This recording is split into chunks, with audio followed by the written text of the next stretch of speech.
Test 1 2. All right. Now we're cooking with gas.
All right, so it looks like as of right now, the stream is healthy on both YouTube and Facebook. It's only currently streaming to YouTube because Facebook ties me into the whole starting at 10 thing. So if you're listening to me now, this is all bonus. This is all YouTube exclusive. Very exciting.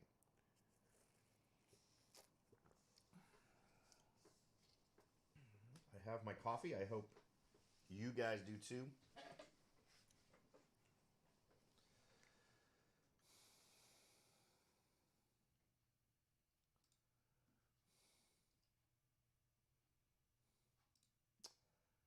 Let's see.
Hello, everyone, and welcome to the Coffee and Real Estate live chat for Saturday, November 14th. For the month of November, we're going to talk about the numbers from last month. October was an interesting month, and we can cover the data there that we usually cover. There's also the reality of the election that just happened. I did a podcast and vidcast yesterday, Wednesday, no, Thursday. Posted it yesterday, filmed it Thursday, relating to the propositions in California that were relating to real estate, and also sort of the underpinnings of real estate. Part of it related to the proposition that was going to allow commercial real estate to be taxed differently, to separate it from the Prop 13 protections. So that's an interesting one. You can go back and check that one out. If you have questions about it, feel free to bring them up here. That's what we're for. Once a month, we all sit down and we have a conversation about the things most interesting to you in real estate. I'll share things that I think are kind of interesting. I've got obviously all the stats from last month. This month, I think we might do something a little different. We might go ahead and share just some of the interesting numbers that I've seen relating to the ratio of increased prices versus decreased prices. And what I mean by that is when someone lists their home, as the home stays on the market, when do they lower? How many homes are we seeing having their price lowered? It's always interesting to me, since I kind of wade through these numbers on a pretty regular basis. I've always found it surprising that a lot of people think that doesn't happen in a market like this, that you just don't see homes being reduced in price. But the reality is that it does happen. And not only does it happen, it's also an interesting indicator as to what areas, what price ranges are most susceptible to it. What's interesting is it can happen at all price ranges, but you'll often find it clustered in certain price ranges. As I usually do during these things, I want to go ahead and see if I can't make sure that we're actually getting this video going. I would hate to go on forever. I just did, and it was working, and as soon as we went live, it suddenly gave me an error, which is not awesome. I am monitoring chat for both Facebook and YouTube, so feel free to check that out and put up any questions you might have there. And yes, I am seeing that we are live, so we are good to go there. I don't want to suck up any more bandwidth, so we just leave that there. It looks like we already have somebody looking in over in YouTube. So if you have any questions, any observations, or anything you'd like to discuss, I know I've had some interesting conversations with folks since posting yesterday's podcast in terms of what they're seeing. I had a person who commented on the YouTube video, and then I had someone else message me directly. So as I've said, and for those of you who've watched these before, you know what the plan is. It's really just a casual opportunity for us to talk about whatever and enjoy a little cup of coffee while we do.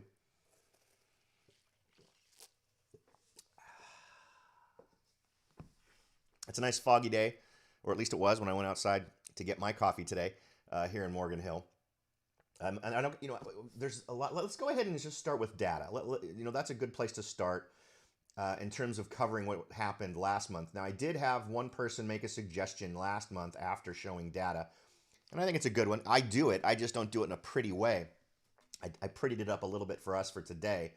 But what I would like to do is also show you not only what the numbers were comparing the same time last year to this year, but then also sort of give you a trend line of what's happening with some of these statistics. Because it's interesting to find out where you stand. If you're a seller, have you sort of missed the point where you could really have gotten the best possible deal for your home? If you're a buyer, did you miss a great opportunity to buy? It's interesting to do all of these numbers and sort of see which way the markets are leaning. But one thing I always like to remind folks I talk to about is never assume that the numbers I'm sharing with you, because I'm going to show, what I normally do is compare Santa Clara County to local areas. Sometimes it's San Jose, sometimes it's Morgan Hill. But I compare those two just to get a broad strokes understanding, because even here in Morgan Hill, which is not a huge market compared to places like San Jose or obviously the county in general, there are sub-markets. So you can literally be, a home could be 3 blocks away from another home and be in a completely different market, where a strategy might be different if you're trying to market it, or how long it takes to get it sold could be different, or the average price could be different. So we're trying to get a feel for what the market is doing in the biggest possible way. And if you want someone to give you a little bit of insight into what's happening with your specific property, we've got a couple of ways we can do that. So let's chat about that to start. I guess that's a good place to start. We will, and I realize this is an absolutely self-serving kind of a thing, and I apologize, but I have the honest desire to help you get information in the way that you prefer. So, two ways for you to get this information on what's going on in your local market that's localized as much as possible. There's the contact me method, right, which is perfectly fine and wonderful, and I'm happy to talk to you directly, but maybe you don't want to talk to a freaking real estate agent. I know I don't like talking to real estate agents very much, so maybe you want to get this information, but you really don't want me pestering you. I'm a non-pester guy. I'm not the kind of agent that is going to beat you over the head regularly. If I manage to get a hold of your email address because you're doing something with me, the worst you're going to get is probably a newsletter once a month that gives you some general information on what the market's doing, maybe some insights into what I'm thinking. But that's really it. I don't sell your information or anything like that. But let's just take a quick second. And here it is. This is my website. And I want to show you the tool that you can use so that you don't have to talk to me, but you can still find out what the value of your property is in your local area. So come to the website, go to buyers, and we'll start with sellers. So sellers, just go to instant home value estimate. Now this is going to be less accurate than if you contacted me directly. But what you can do is simply type in your address, and we could do 12370 Murphy, whatever, in San Martin, right? And then that could get the value. It'll ask you for your email address just so it can send you information, because it's going to be a monthly thing. If you would prefer to get a hands-on, done-by-me analysis of your property value, you can just click there or make the selection under Seller Services and get a free market analysis. And the other thing you can do, if you're less worried about what home values are around you and more what's going on with sold homes in your area, you can use this tool and just input your address, and when properties list around you, it'll give you an update. And that's it. Not all of those methods, aside from the one where you talk to me directly and have me put something together for you, requires you to interact with me at all. If you don't want to interact with a real estate agent, if you just want this information so you can gauge what's happening in your local market, more power to you. There's the tools to do it. And of course, if you're a buyer, you've got a variety of ways to do it here. And if you are a buyer that really doesn't want to fool with anything, you can also just come down to communities and then pick one, and you'll get all of the homes currently listed in any one of those areas. Let's go ahead and pick Morgan Hill. But you'll get a listing of homes that are currently active, and you'll also get an opportunity to put in any of your search criteria that meets your needs. You can this pings you to sign up and get the regular emails about it. You don't have to do that. You can simply click Not Now, and then you've got access to everything. All right, so there you go. So there's some tools that I offer, absolutely free, just ways for you to get information. And of course, there's also my monthly newsletter where I run down what's going on with markets, what bigger things I'm seeing or not seeing that are affecting the real estate market, right? So that's a good way to go. All right. So let's go ahead and jump in and take a look at the stats relating to last month. And we'll do the new thing where we're going to be tracking them over time, just past months. But let's start off by just discussing. And of course, we're going to talk about, we'll do a little bit of a talk about the election if we have time, or if you really want to. But these are the numbers for October. And the first one I like to cover is total active listings. And this is the number of listings that are available given that month.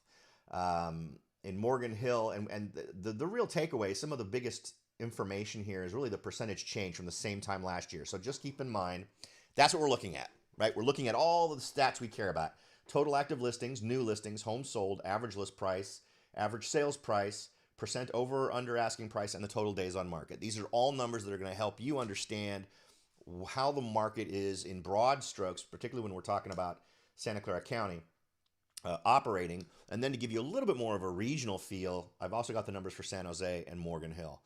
And the percent change is really one of the big things here. So we've got basically the same thing we had last month in terms of uh, total active listings, with actually a bigger decrease. So last month, for the month of September, we had about 53.6% decrease from the previous year in terms of total active listings. It's actually worse for us this month. It got better in Santa Clara County in general, and it got better in San Jose. So that's kind of interesting that we didn't go the same direction as probably the largest metro area in the county, which is San Jose, and then and didn't see the county in general, right? So it's interesting to see that difference between the much larger markets and our local market. Okay, so you can look at the total numbers. I mean, the actual numbers, 2,224 last year at the same time in terms of total homes on the market versus 1,763, and then in Morgan Hill, 150 last year, 61 this year. The same trend I talked about last month, I think, is in play as well too. Think about these numbers. Think about just the simple supply and demand equation as we run through these numbers. If the supply of a thing is dramatically cut, right, the demand for it hasn't changed much, and that's the argument I was making last month, that the demand really hadn't changed that much, or at least didn't come anywhere near. We didn't see a 59.3% reduction in demand, right? Only the supply got hit that hard. Maybe we saw a 10% decline in demand, but I would argue that it's not even that high. But anyway, as we go through this, think to yourself, if something like, I mean, think about the toilet paper phenomenon, right? In terms of rarity and supply and demand. And people were selling, and remember some of the prices on eBay for toilet paper? I mean, that was insane, right? So what I'm getting at here is, as we go through these other numbers, keep in mind, is this number changed as much as I would have expected it to with such a dramatic drop in supply, right? Just so we can kind of calibrate ourselves.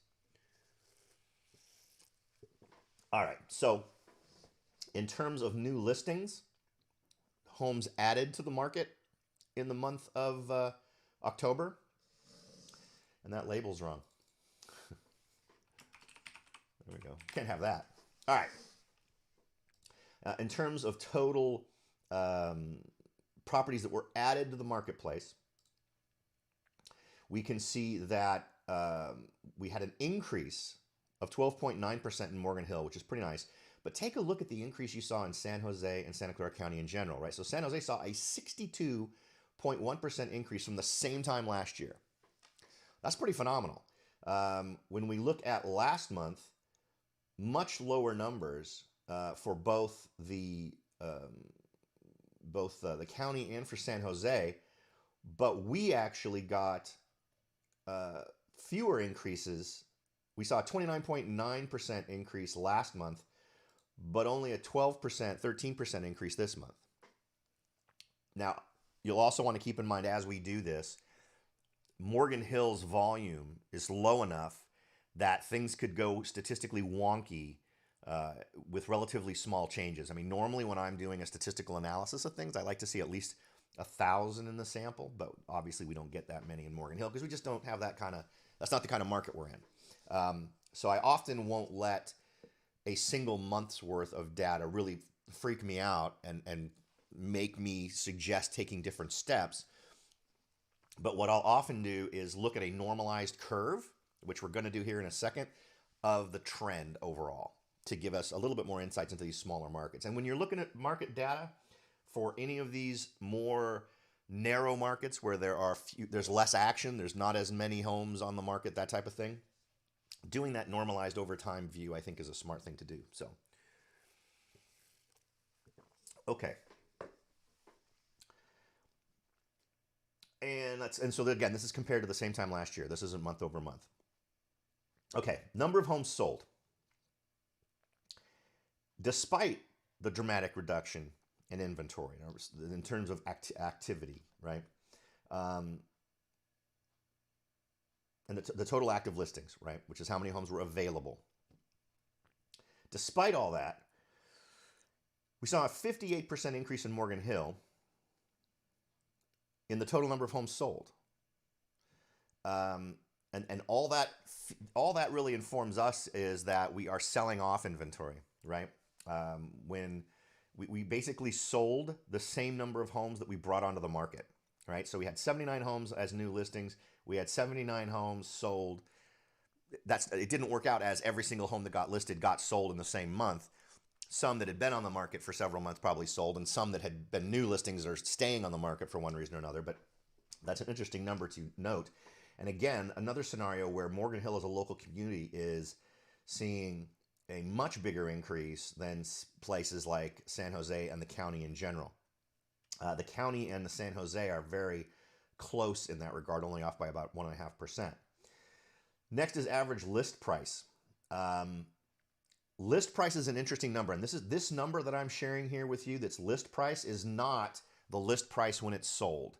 It's the list price when it was originally put on the market. So as time goes on, a list price can change, right? If I list my home for $1 million and it doesn't sell, and so the listing price goes to $900,000 and it still doesn't sell, and the listing price goes to $800,000, when most people calculate things like this in terms of what the average list price was, or when they're doing calculations based on list price, they're almost always using that last list price just before it's sold. I like to go with the original one. And I suggest that if anyone's ever doing statistics for you, that they do that, because it's going to calibrate you to what you would feel if you're a seller. If you're a seller, you have in mind that original list price that you had in your head, not what it ultimately got brought down to. So you need to calibrate yourself to that reality. When you do, because real estate is the way it is, if an agent even chooses to share with you how close they tend to get to asking price, and none of them do, it's one of the core metrics I use in judging how well my business is doing. In fact, if I don't meet the list price I told you your house would sell for, I guarantee that. So I end up paying you money at close of escrow if I fail to do that. Again, shameless plug, apologize. But average list price here is we're going to get into more why what I just told you matters. It doesn't matter quite as much for this stat. So yes, I went off into the weeds a little bit. But the point here is, as we move into more numbers, the average list price that I'm going to use for calculating things like percent over and under and all that other kind of stuff is all based on original list price. So you may have access to some data that will give you a different number, and that's probably the reason why, is because I'm using what I consider to be a more relevant and truthful number for people who are thinking about selling their homes than people who often share that data. Okay. So the average list price in Santa Clara County was only up 6.4%. The average list price in San Jose was up 12.4%, and the average list price in Morgan Hill was up 19%. I think a lot of that also plugs into where the most activity has been. I think that what we've tended to see more activity in higher priced homes. But what this also tells us is, what are seller expectations? Are sellers thinking that their homes have really gone up and they should be getting much more in terms of what their home should sell for? And the answer is obviously yes. And it's exceptionally that way with Morgan Hill, where the expectation is that they should be getting a lot more money. So the reason to share that insight is because you as a seller should really be careful if you're looking to sell your home. Because in that listing appointment where an agent comes to convince you to list your home with them, they're just going to nod their head and say, sounds good. You know what I mean? We'll do it. We'll make it happen for you. And the reality is that you may not be calibrated to what's really going to happen. And we're going to see that in a second in terms of what the average sales price was.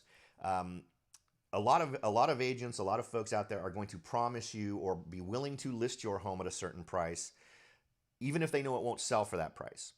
And there's even a word for it, right? Real estate agents call it a lost leader. And the reason why they're willing to do it is because it doesn't represent any kind of a cost to them, and they get to put their sign in your front yard. So when they start sending out marketing, and they will, to all the homes within a mile of your house, they're gonna definitely be pushing the idea that you decided they were the best agent in town, and then they're gonna work to use that as leverage to get more listings in your neighborhood.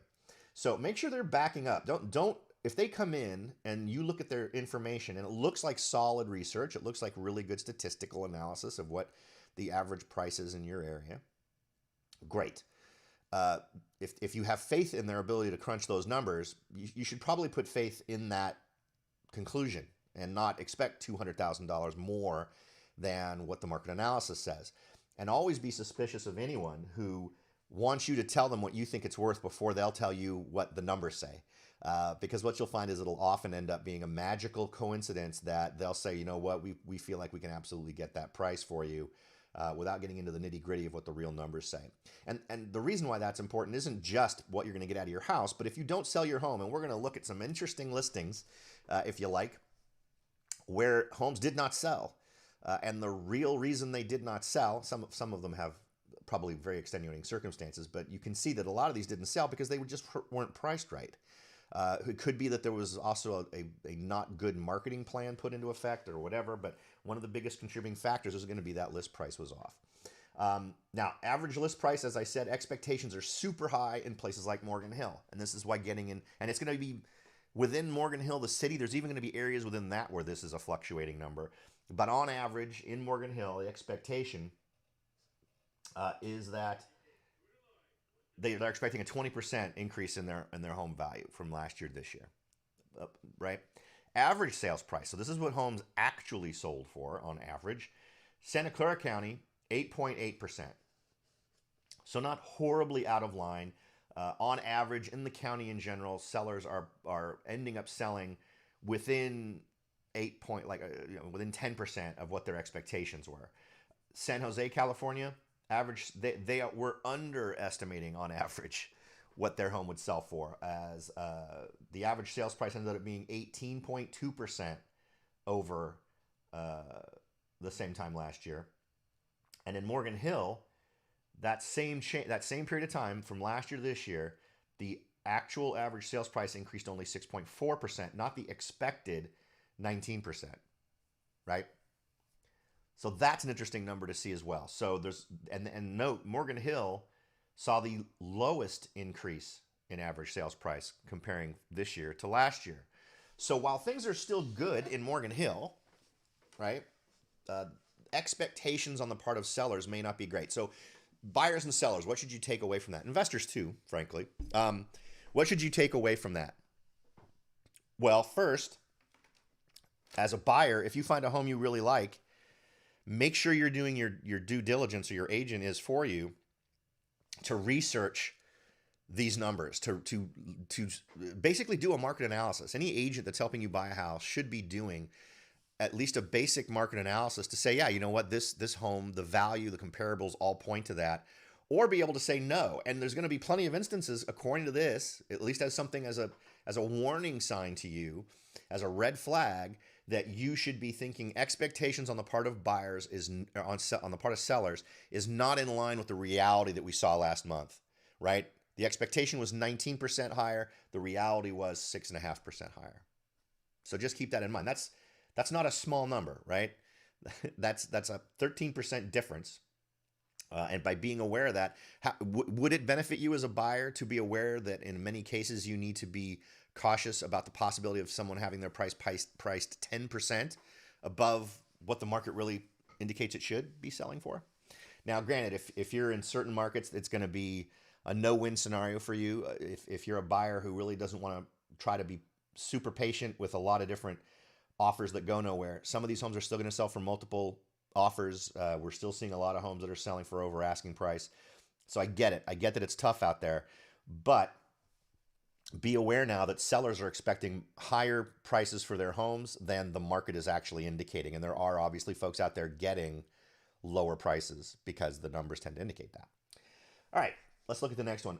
And this is a super interesting one for me. This is one of my favorite numbers, going all the way back to when I first started doing publishing stuff relating to real estate and statistics. Percent over under asking price. Now, what we're looking at here, that number that's a percent change, does not represent that in Santa Clara County, people were getting 5.1% over asking price. Right now, in Santa Clara County, people are getting 102.4% of asking price in the month of October. That's a 5.1% change from last year, right? So that percentage change is just how much that number has changed from the same time last year. All of them now are over 100%. We in Morgan Hill are seeing the lowest uh, percent over under asking price. We're right about 100%, 100.1%. Which is a 5.7% increase from last year. So we're enjoying in general the same increase, but we just started at a lower place than everyone else, and we tend to be consistently below San Jose and Santa Clara County. It'll be interesting to see if that changes. Right, the stats can't tell you, at least give you preemptive warning of things that are coming. And with all of the work from home stuff that's really starting to gain popularity, uh, communities like Morgan Hill become more popular. But what we also see is that communities like Gilroy become more popular. Believe it or not, for those of you who've been listening to my podcast and following me for a long time, you know that 2-3 months ago, something like that, I did a sort of a survey of further out bedroom communities. So we went to places like Los Banos and Tracy and Salinas to look at various areas. And so I've continued to track, not so much Tracy and Los Banos, but I've continued to track Salinas. Why? In my estimation, in terms of getting from A to B, if you were someone who lived in Salinas and you needed to get to Silicon Valley to work, it is less of a pain to do that from Salinas. And Salinas can often still take a little longer, but in terms of traffic and still have, even though you're having to deal with the 101, it's much more. It felt like a preferable option to me than Los Banos or Tracy. Los Banos, you got to come over the Grapevine, and that's annoying as all get out. If I had to drive that every day, I'd hit my house over the head with a brick. Tracy, plenty of arteries. There's that main artery that kind of goes through the northeast bay up there, but there's options, right? But the 880, and the 17, or the 680, whatever. Anyway, there's options, but it's always so crazy. Every time, I don't often have to go up there, but every once in a great while, an old client who's moved up there, I'll have to go and see. And I just, the idea of dealing with that all the time isn't good. So my point is, in continuing to track Salinas, I'm seeing and maybe I'll do some stats on Salinas in maybe a podcast or something, but I'm seeing an increase in average price, and I'm seeing a decrease in days on market. Salinas seems to really be benefiting from whatever's happening in terms of this change. Now, what's going to be interesting to figure out is, does this work from home thing end up being permanent? My feeling is that, like anything else, it's going to overcompensate one direction, and then a lot of people are going to realize, I don't like working from home. Believe it or not, there are people who just don't like to, or there are people who simply can't because they're not able to be disciplined enough to actually sit down and do work. They'll do anything but work, right? They'll vacuum and polish until they're wearing the paint off of everything, but they're looking for anything they can do aside from that, or there's too many distractions at home. It could be that as well. But anyway, I think it'll go, and then it'll bounce back, and we'll see a net decrease in the number of people who need to live right in the heart of, say, Silicon Valley. But how much of that really helps, given how impacted things already were? If we saw a 10% decrease in the amount of traffic, does that really reduce a huge amount of the traffic that we see commuters having to deal with on a regular basis? Probably for a little while, I don't know, but I don't see it as being a big enough deal. But still, the net takeaway is a little bit of a decrease in the number of people in the urban areas, suburban areas, and even bedroom communities that are further out benefiting. And I think we're seeing something like that happening with Salinas as well. All right, man, I'm going through these numbers a lot slower than I planned. I'm the weeds. It's the shiny things that keep distracting me. All right, so we've covered percent over under asking price, and we're gonna do this again here in a sec with just trend lines. Next is days on market. We saw that last year, and these numbers are just amazing to me. All of these locations, Santa Clara County in general, San Jose, and Morgan Hill, all saw a dramatic decrease in the number of days on market. And that just makes sense. That totally fits in with what I was asking you to think about earlier, right? In terms of when you see the supply and demand change as much as we have, what are other things you'd see feed that? Probably should have mentioned we were talking about average sales price. Do you feel like, because I don't, maybe I do if we look at San Jose, but I'm not feeling it in terms of some areas. Do we feel like prices have increased enough to be in line with the dramatic decrease in inventory? And I would say that they haven't. I would say that you know, and maybe it's simply because of the scope of this. Maybe it's because we're talking about a very expensive thing in life, and there are simply limits to what people can afford. But we still see homes. We still see the demand being so high. I mean, when you look at the number of homes that actually sold, we sold the same number we listed. I'm surprised the numbers actually haven't gone higher in Morgan Hill, and it's kind of interesting that they've gone up so high in San Jose, which definitely I think falls more in line with the whole supply is way down, right? And we're getting a lot more bids above and beyond asking price. So again, just keeping that in mind, kind of referencing it here as we go through these numbers.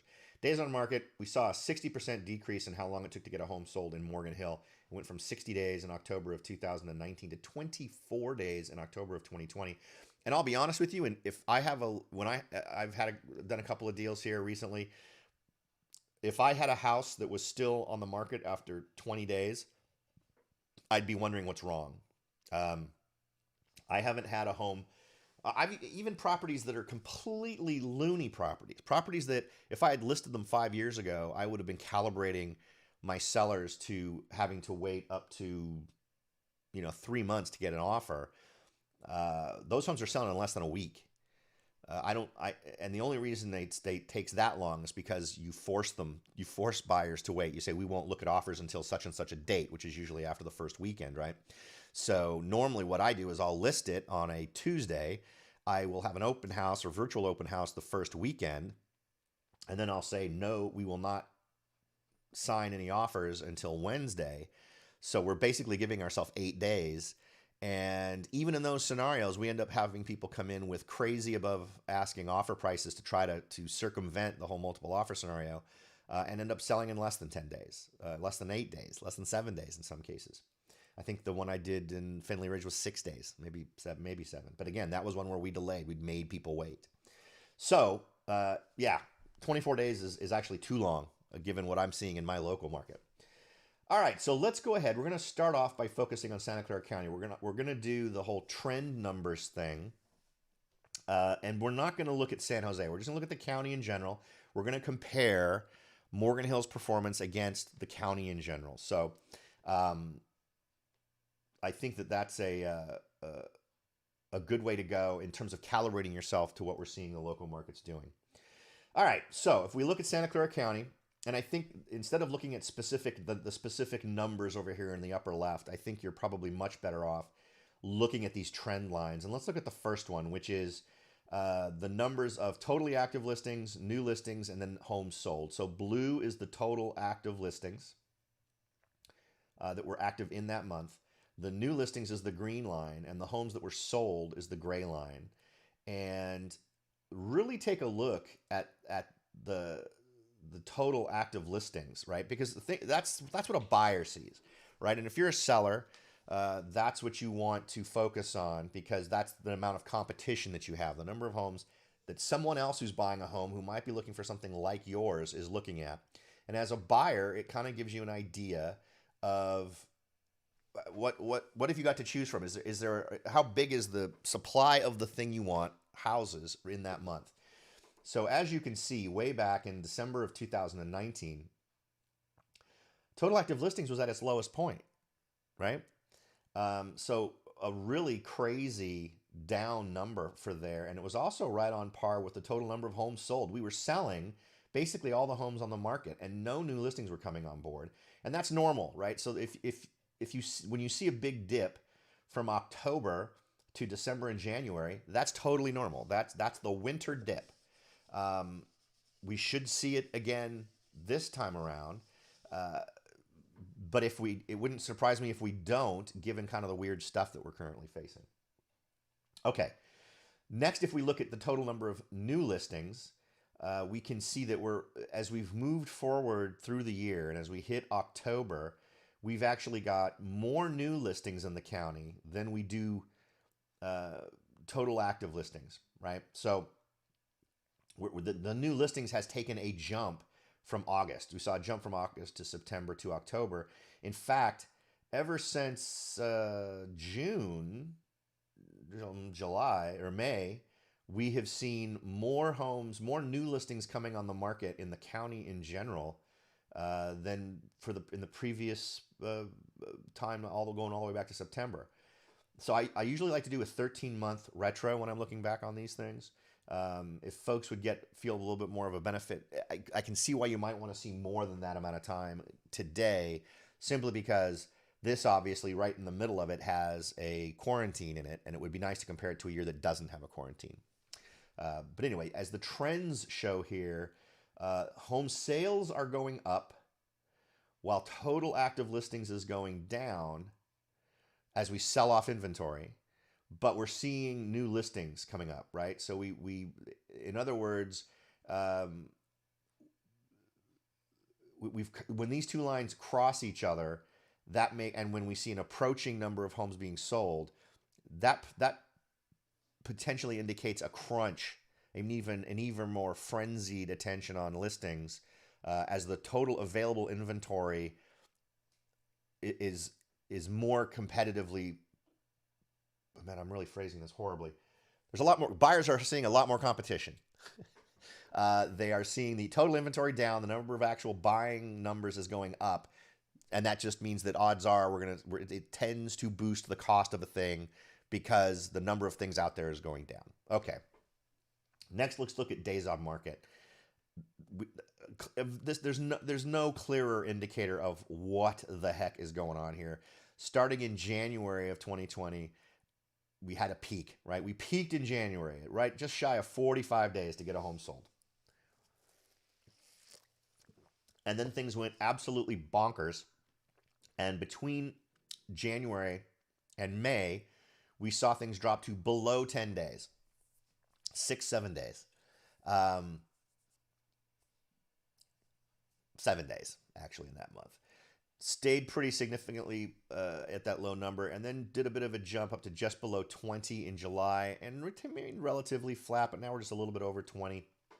It went from 7 to 8 to 9, and all of this makes sense, right? Except for July. July, in my brain, I wouldn't have expected it to jump up so much in July in terms of days on market. Because remember, when things close is when things get calculated. So this is being calculated based on homes that were listed potentially months before this.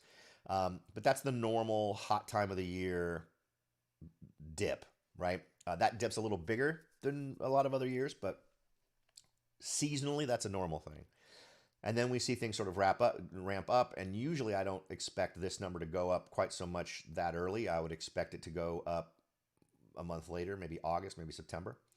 But for whatever reason, it jumps back up. But even 20 to 24 days is still 20 to 21 days, which is what this represents, is not that big of a deal. It still indicates extreme competitiveness in terms of how fast homes are selling. All right, so now let's take a look at percent of asking price. This is the yellow stuff down here in the lower left corner. You can see where 100% is. So this is the line. This right here is the line, obviously at 100%, where everyone's getting what their home listed for. And we can see that again and this is earlier than normal. It may not be for the county. I know it is. It's a little bit early historically, but given the weirdness going on in our marketplaces, it's a little bit less weird, I guess. Weird is the new normal in a lot of markets, but really big increases in the county in general. And these are reliable numbers because we're talking about thousands of homes being sold in each month. So it jumped all the way up to just over 104% in March and dropped. So lots of multiple offers in here, people really competing with one another. But all through the last 13 months, this is a normalized bar here, or an average in terms of projections. You can see that the general trend is up, and we are back up in October to an interesting high point that is rivaling October. I mean, look where September and October were last year, right? I mean, that's a crazy amount of increase, and really reflects this supply and demand thing we've talked about. Now, Santa Clara County, list versus sales price, the average list price, the original list price, when they very first put it in the MLS, this line represents what that was. And you can see that in the month of August was where there was the biggest discrepancy. There was the biggest difference between what folks wanted and what they actually ended up getting on average. As we've moved forward, that seemed to be kind of an odd uptick, and we saw things really match. In September, homes were tending to sell for just about asking price, and then we saw them deviate a little bit. But what I really want you to look at is how, on average, we had a pretty big difference. I mean, there's a few hills and valleys. There's a few narrowings here and here. But look at this. Will be interesting to see where this trend goes, because if we look at September and October of last year, they weren't quite as close, right? That's a still pretty significant difference. Now they're diverging here in October, but will they continue to diverge in November? In November, they kind of converged a little bit, which would be normal, right? You would tend, since activity tends to drop a little bit, you would tend to see less competition, which would mean less multiple offers, which would mean homes selling for closer to the asking price. But it'll be interesting to see where we go from here. I see that we're getting a bit of a difference between last year and this year. I mean, look at September. At September, they were basically the same. September last year, they were a little bit apart from each other. So this narrowing makes me wonder if we're seeing less fevered demand on the part of buyers. We'll see. One month does not a trend make, but we'll see where this goes from there. And this is a crazy one. A lot of fever pitch things happening here, which I think probably represents people wanting to get settled before kids go to school. So they're just like, we got to get this house. So maybe that is the thing. Now let's go ahead and talk about the same numbers, but for Morgan Hill. Am I missing a chart? No. Okay. And again, for me, it's all about the trends. Total active, and it's interesting to see the difference. See, look at the difference between total active listings. Now, granted, our numbers are much smaller, but interesting to see the trends relating to the county versus Morgan Hill. All right.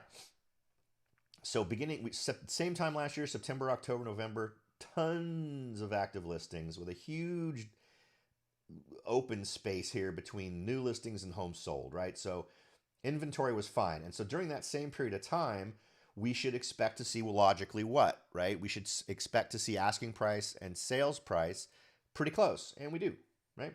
Right through here. Basically the same months.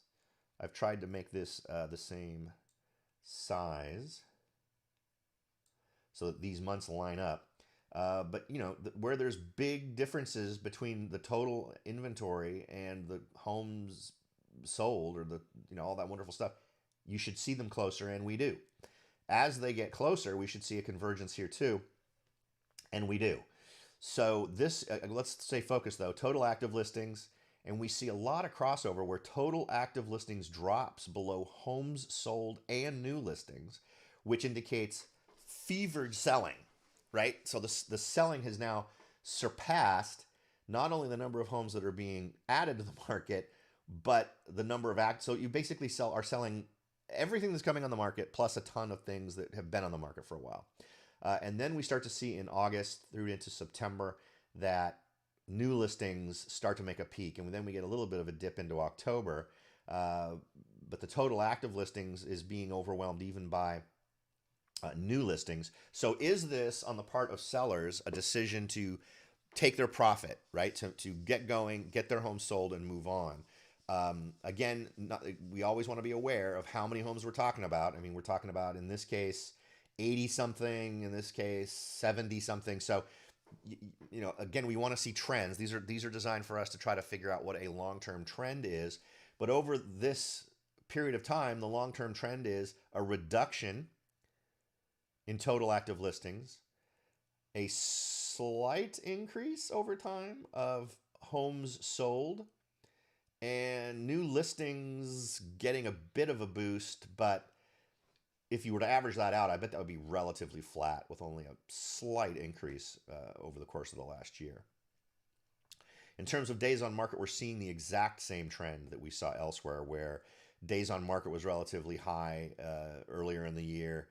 I think that what we see in terms of the total inventory versus average versus list versus sales, it makes it clear why you see higher days on market, right? It was a little bit easier for buyers to get what they needed to get, and they weren't having to pay premiums for it. But then as soon as we got into March and April, those days on market really dropped. That indicates folks were getting offers getting offers quickly, and at the same time tending to get offers that were over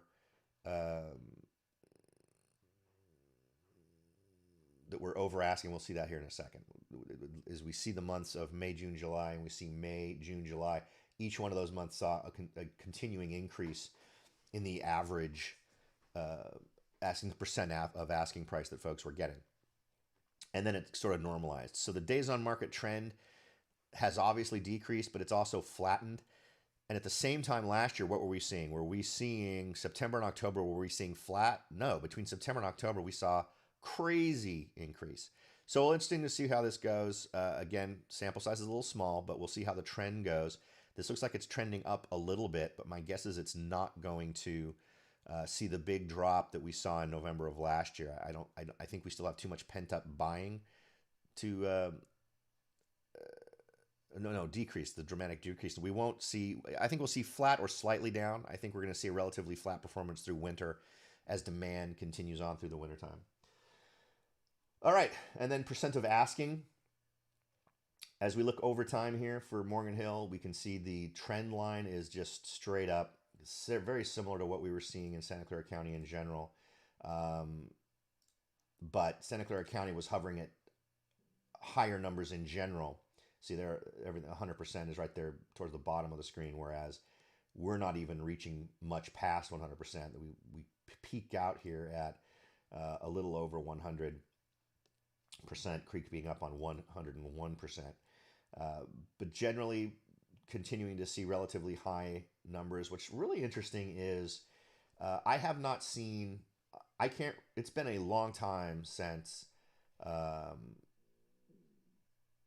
and maybe just, I don't want to take my personal experience and start to skew what you should think about this, but I'm actually kind of surprised we're not seeing much more consistent over 100% on that one.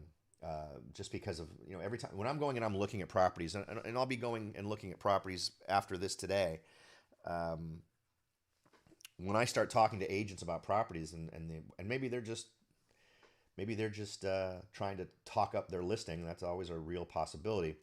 But it sounds like they get an awful lot of activity, and when I talk to them about are we in a multiple offer situation, most of the time that seems to be the case. And so given what I hear anecdotally, I think it would be interesting to do an analysis to find out where are these numbers clustered, right? What submarkets in Morgan Hill are we always seeing over asking price? And in what markets are we seeing under? Because I get this feeling there's going to be a polarization. And this would be really clear if I were to do like a market analysis on your property or my own or anything else. What are the areas where you're tending to get over 100%? Because I'm willing to bet we're going to see some that are way over 100% and some that are way under. And that's why we're getting this sort of normalization that lives in this just barely at 100% number. Okay, and then finally for Morgan Hill tracking. And again, I need to change that to Morgan Hill. See, that's what I get for using a template of my own creation. All right. This is the average list price over average sales price. We already kind of talked about this. The darker line is what it actually sold for. The original list price, what they asked for, is the light green line. And we can see that for a period there in February, we actually were getting below... we were actually getting over, the average sales price was over what the list price was. We had the same thing happen where they met in August of 2020. And we've also had a few areas where they've diverged from one another pretty substantially, never to the advantage of buyers, though, always to the advantage of sellers. And we can see that from August to October, there's been a general trend of average prices going up. And I'm just not sure how sustainable it is. One thing we could do, now that we've covered these numbers, is let's see what some of the popular numbers are. Let's go ahead and look and see what Zillow thinks of the future market, because I was actually looking at something where Zillow was projecting that prices were going to go down in Morgan Hill on the last time I looked. Now, every time I look, the numbers seem to change there. So we'll take that with a grain of salt. But let's go ahead and look at that. Let's go ahead and look at Zillow. Actually, this is the way I prefer to do it.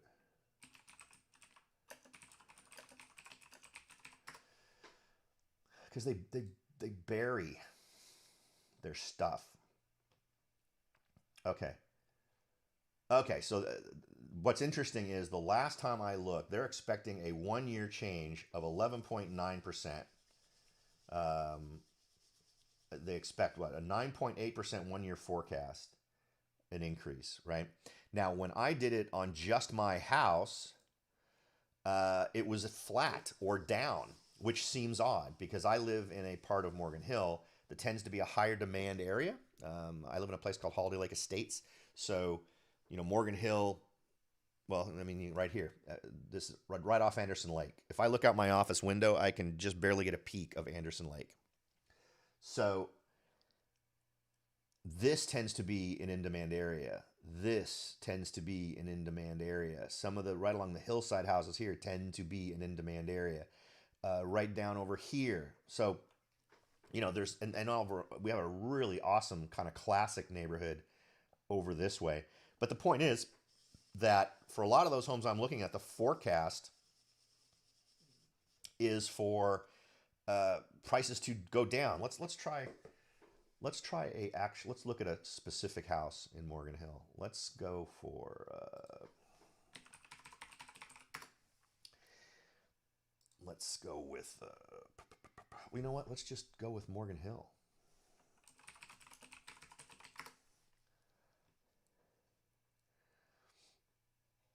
Let's look at houses currently on the market.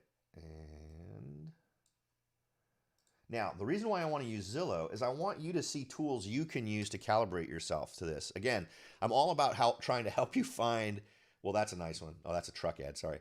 I want you to be able to have as much information so you can make good decisions. This is a big deal. Buying and selling homes is a big deal, and if it's not something you do all the time. So let's look at a house up here. Here's one for 1.4 million buckos. You know what? I want to make sure I'm only looking at it for sale. All right, cool. For sale.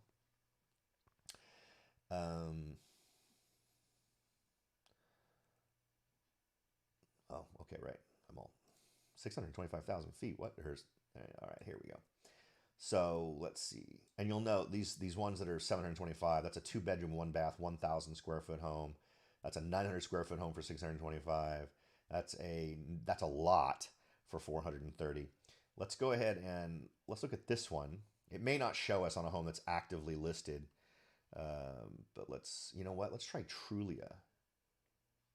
171. Trulia is one I like. I'll show you why I like it.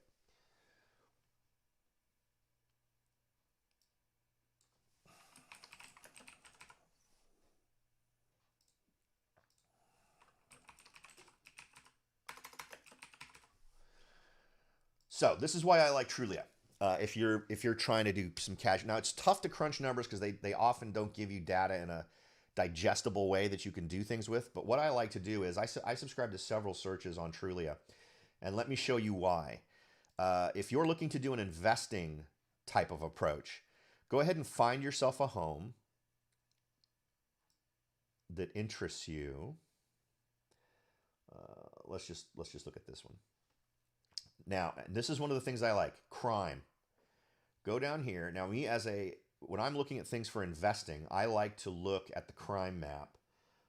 Realtor.com also does the crime map, and Realtor.com is actually more of my go-to for areas where I don't have access to the MLS. So when I am if I'm operating as an investor guy who doesn't have access to the magic realtor tools, where do I go? I go to Realtor.com and Trulia.com. Those are my two go-tos. In fact, I will usually have a tab open for each as I'm doing a property analysis, as I'm doing an armchair property analysis. And you can see here, no crime. If you zoom out, you can see Morgan Hill. This is one reason why people love Morgan Hill, is it just doesn't have much, right? There's a little pocket there, but in general, there's nothing. And if you're thrown off by that, you can also zoom in here and get a feeling for what is happening, right? You can look at the reported crimes and see what's going on. And just to show you that this is not some rose-colored glasses kind of thing. See, you can see that's much higher, right? Lowest is this lightest of blue. That's highest blue right there. And then when you get to a city like San Jose, I mean, so these are decent heat maps of what to expect. So they're great. The downside is you can only view the crime map for Trulia when you're looking at the detail page. They used to not do that. You used to be able to be in the search page. And let me show you what I mean by that.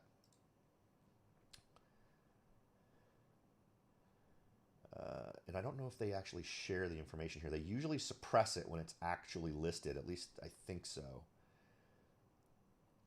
Yeah, I think it's suppressed here. So if we took, let's, you know what? Let's look at a home that's recently sold, because it won't have that. Let's go with this guy.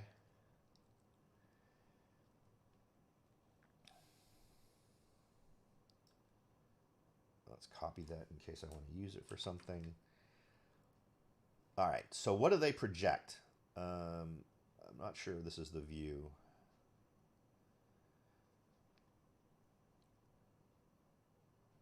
Let's see here.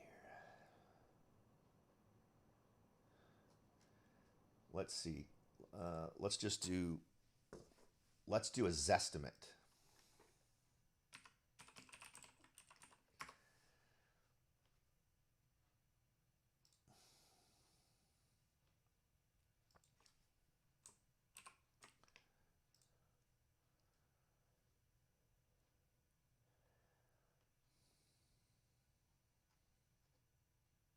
So Zestimate's 940,000. It just sold for 925,000.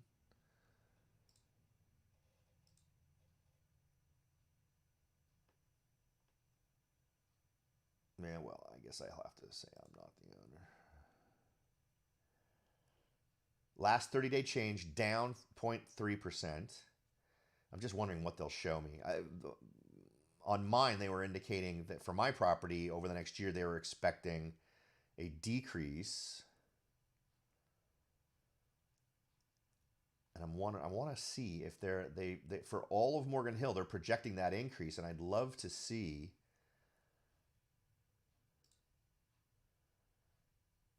Yeah, see, take a look at this. That is not the increase, right? Look at that. So what's interesting is this home they expect to go down, but they expect Morgan Hill in general to go up. See, that doesn't make any sense to me. So to get down to it, their rentals estimates are also super interesting as well. A great way maybe to say that's the least amount I should take. But there's better ways. You can use this. You can use Trulia to also just search for rentals that have the same beds and baths. Normally, renters don't tend to search on square footage. They tend to search on bedrooms and baths. So if you have a 3-bedroom, 2-bath home and it's a certain area, use that as a guide in terms of what you should be charging for rent. Comparable homes, local sales price. Their projection is this, right? Which, look at the pale blue one. The pale blue projection is flat, whereas when we looked at the overall report for Morgan Hill, it sure did seem to show a much more dramatic uptick. So a little bit of a surprise there. I see these little inconsistencies and they get me a little bit worried. But anyway, so you can go in here, you can look at what the crime data is. Oh, that was a vacant house when it sold. Again, in a relatively nice area. This whole area here is really nice. And actually, you know what? I'm like a super fan of this neighborhood. Is this where I'm thinking it is? Nope, it's not. What am I thinking? Yeah, no, this is it. So I like this neighborhood. I've been down here. I helped someone market their home. God, it may have been down here, to be honest. Um, but really nice. It's sort of that whole '60s vibe where you tended to have bigger lots and a lot of room to sort of stretch and hang out. That's a neighborhood I really like. And then there's also some beautiful places. Um, let's see. I really like some of the places up here, and there are some amazing lots, undeveloped lots right here where the mountains just start that are pretty freaking amazing. Um, I actually made an offer on one right up here about 3 years ago, but unfortunately my timing was horrible, and no one had made an offer on it forever, and then suddenly the same week I made an offer, two other offers came in, so I missed that one literally by days after having waited a year and tried to whittle that price down. Okay, so as you search through here, I see discrepancies between what Zillow tends to indicate is coming in terms of prices on a lot of these homes, but then overall seems to say that the city is going to be going up, even though we're looking at areas where if a home is likely to go up in value, those are the homes that we're looking at. Um, let's see, what else did I want to show you? One other thing I wanted to get into is the number of homes, and we'll cover this and we'll call it for today. We're at an hour plus. Is the number of homes that have reduced their price. Now, I teased this a little bit at the beginning of our chat, and I've had conversations, plenty of talks with folks, and I kind of like, I admit it, I'm a nerd when it comes to a lot of these numbers relating into real estate. But people go, man, I'll bet everybody's just getting over asking price, and these are folks typically in Silicon Valley where that's true most of the time, on average. Morgan Hill still, in some cases, is not seeing that happen. But what we can see here is the number of homes that decreased is 96. This is the whole county. These are all These are all homes where their list price was decreased, far outnumbering the number of homes that had an increase. And normally those increases, if you go and you look at the notes on those specific listings, you'll see that primarily the reason is because the home went into escrow at a price. There was an example of one that had been listed at 780 something thousand. It had gone into contract at 820, and then that buyer's financing fell through, and it had gotten appraised and everything at that price. So they just came back onto the market at that price. Something to talk about. If you're a seller and you're in that situation, that was clearly a multiple offer situation. And as a real estate guy, one of my rules is always have a backup plan. So in that scenario, in fact, the escrow I just closed last week was one of those where I was extreme, and this was one where I was concerned. And actually the last two were ones where I was concerned. So I made sure to have a backup plan. These folks clearly had a multiple offer scenario and somehow lost all of those buyers in the 10 or 12 days between the day it was put into pending and the day it was put back on active at a higher price. How did that happen? I would have strongly urged my number two position to go into a backup position. And, so many agents say, well, we'll just approach them if the scenario comes up. Well, don't do that. That whole will the lending thing happen is the reason these things fail. So I really push to get something in writing. It doesn't necessarily have to be as legally binding, right? It doesn't have to absolutely commit them to jumping in the transaction if the first position deal falls through. But when people sign a piece of paper that says, hey, yeah, I'm totally in, why wouldn't you do that? And in that scenario, they could have simply gotten that home sold without, and you know what? There's no way they had the appraisal done on that. So I was guessing, but at 12 days, it took 2 weeks just to get the appraisal done on the one I just did a couple of weeks ago. So I'm willing to bet that they hadn't had the appraisal done yet, and it had failed for some other reason. And it's probably related just to the buyer. But anyway, so let's go ahead and cover this. So this is another view that I've sort of tweaked so that we can look at the original price. The original price is what it originally listed for, the previous price, and the actual price. The original price is what it listed for. At some point, they increased.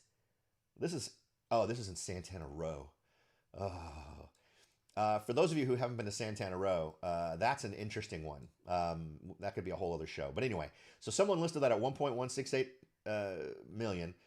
At some point, increased it to 1.188, and then dropped it to 1.178. So I'm not sure why they suddenly thought that it was worth $20,000 more from what they originally listed it, and then cut that increase in half. So I don't know. Hard to explain that one. So you can see that in some cases, oh wow, look at that.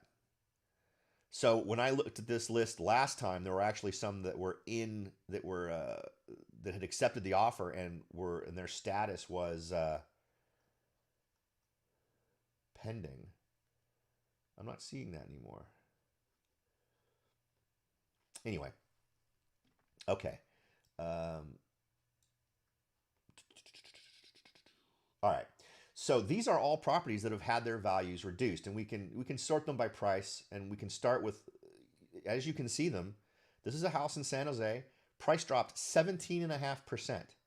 And if we want to look at it,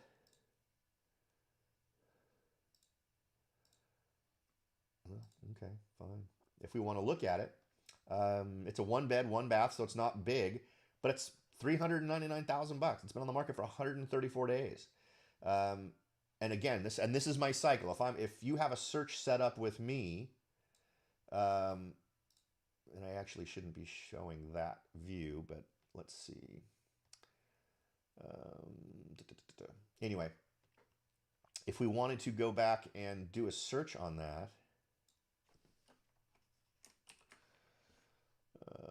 let's see here. If we want to do that, so this is my flow, right? If I have a search for myself running, I will look at it, I will check it out, I will see where it is. I've actually been in this unit before. I recognize Brickyard, and this may be one reason why it's not selling, right?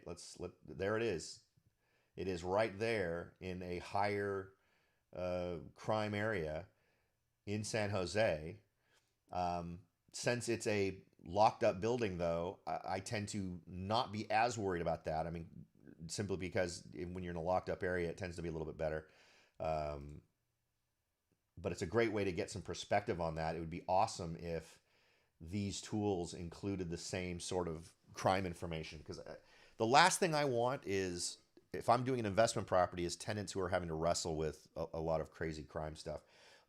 If it's secured parking, I'm more okay with it. But if I'm renting a house, for instance, so many people don't use their garage as a garage, right? They use it for storage. And the last thing I want to have to worry about is potential insurance things or other stuff going on where my tenants are having their cars broken into. So I've been there and I'm not interested in doing it. But anyway, so my point is, if you look at all these. These are not out in the middle of nowhere price reductions. These are all homes that have had their price reduced, homes that are under $600,000. A lot of them in San Jose. Here's one in Los Gatos. Granted, a lot of these are not single family residentials, right? But they're residential homes. They're townhomes, that type of thing.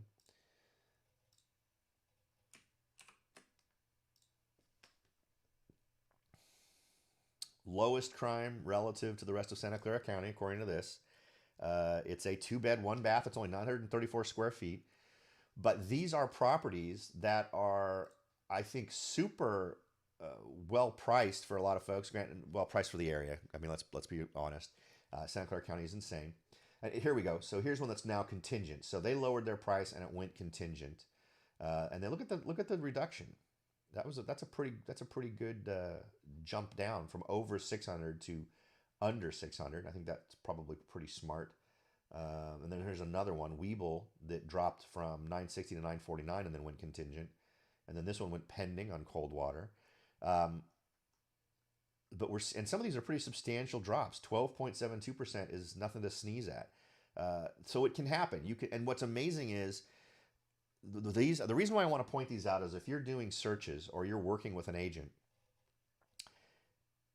if you can be the persistent person and stay in contact with people, and don't ever trust the listing agent to actually keep track of you. While you would think it would make sense for an agent to keep track of all interested parties, even when they come in with low ball offers, They don't. So you should be proactive.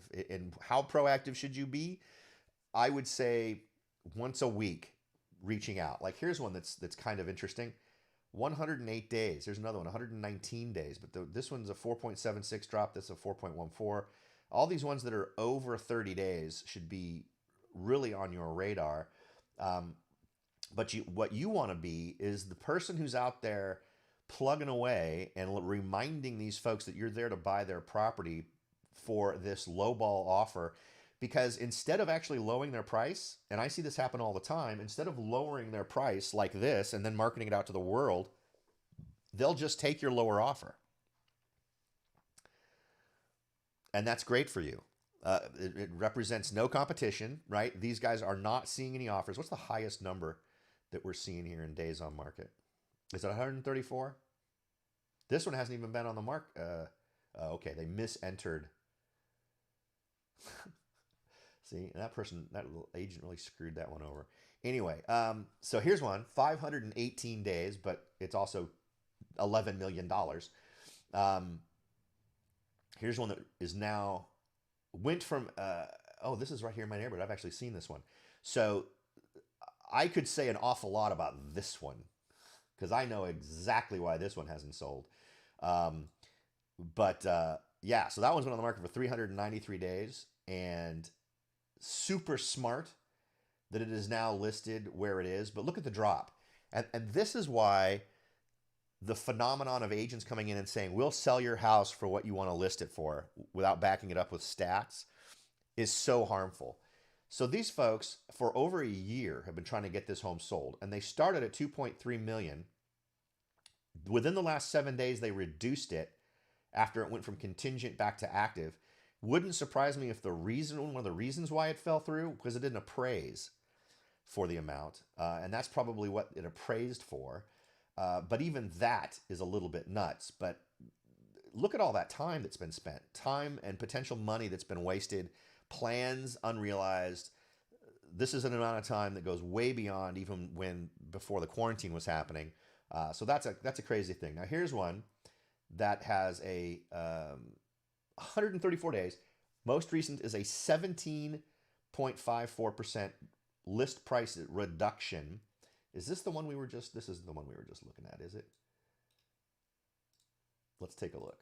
But this is your workflow. This is, if you're even vaguely interested in this stuff, this is your workflow that doesn't involve you having to talk to a real estate. Yeah, this is the one we were just looking at.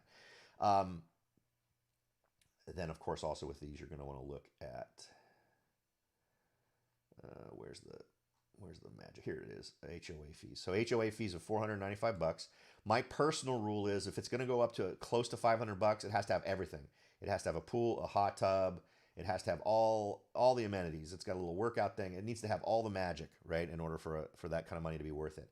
But at $399, that's not horrible. It's a 1-bed, 1-bath, which isn't great. It's only 550 square feet. That is smaller than my vacation rental that I do for folks in Hawaii.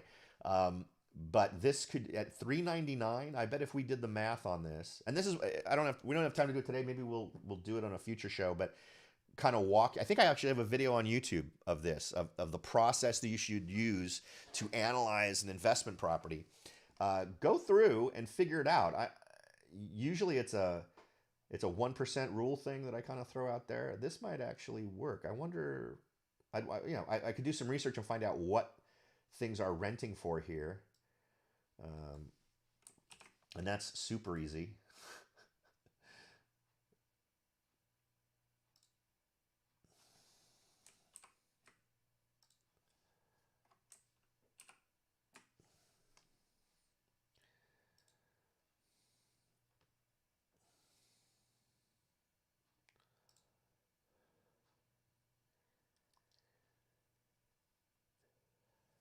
Yeah, I'd have to fit, let's see.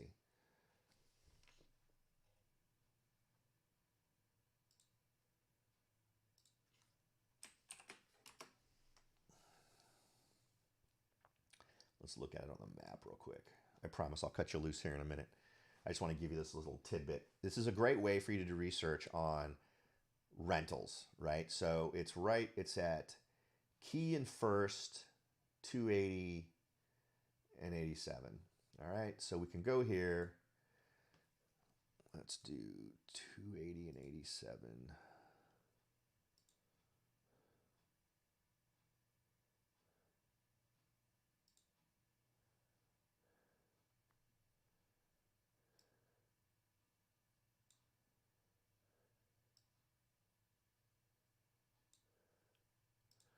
And you can go back and check and see where it is. So first and key. So right here. So this is where it is, right? So right here. 1 bedroom, 1 bath, $2,150 a month. 2 beds. All right. So you'd probably get about $2,100 a month in rent for this little doozy.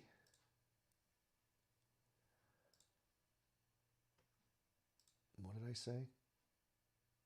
2,100. Let's go with 2,100. And if we go with, where's the frickin' loan thing? Oh, wait a minute.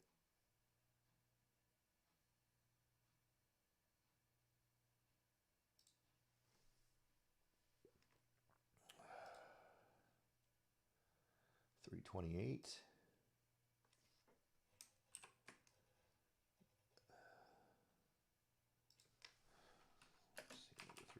328. Whoops.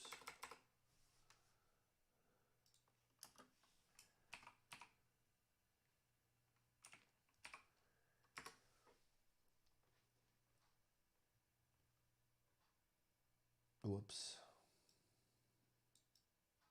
I'm in the wrong thing. Let's go with buy. And then let's go with this one. I know this is really compelling. This is a compelling conversation. There we go. All right. So now we're at that property. $2,100 is our ballpark for rent.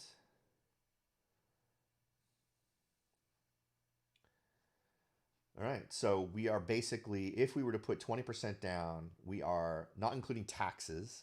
Oh yeah, including taxes. We are at positive cash flow. It would be positive cash flow of $4. Now, 2.85 is probably the right interest rate.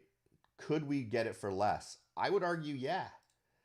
It's just had a price drop, but look at how long these folks have been on the market. And every bit that you would bid below that, let's go with, let's try to get it down so that we're making that. So 355. Go at 355. Whoops, there we go. And that would be it. You'd be making $120 a month, right? Or, and that, you know, you'd want to be thinking all cash for an offer like that, because I'm willing to bet these folks have been stung by offers that just didn't go through, and that's why they're having an issue. But you could also put more down. Let's say you decide you want to put down, if you had 100 grand in, you get it down even lower, and your positive cash flow is even better. So this is one that's right on the borderlines of being profitable. I'm usually not a huge fan of 1 bed, 1 bath type properties, but particularly since those are going to be the only thing these are going to be more desirable than are normally really crowded apartment buildings. But it just goes to show you that if you shop around, you can still find deals, even in Santa Clara County, even in San Jose, where the numbers can work if you get aggressive. And this has got all the earmarks of being a potentially good one to poke around at, poke a stick at, and make lower offers to make it a positive cash flow thing for you. So anyway, just thought I'd throw that out there. We have covered most of the stuff I really wanted to cover. We didn't get through quite as much as I had hoped, but you know, we will have next month. So the stats have been interesting. We'll continue to do the look back, but we'll also do the same time of year compared to the same time of year last year. I hope this has been interesting for you. I look forward to seeing you all next time, and enjoy the rest of your coffee.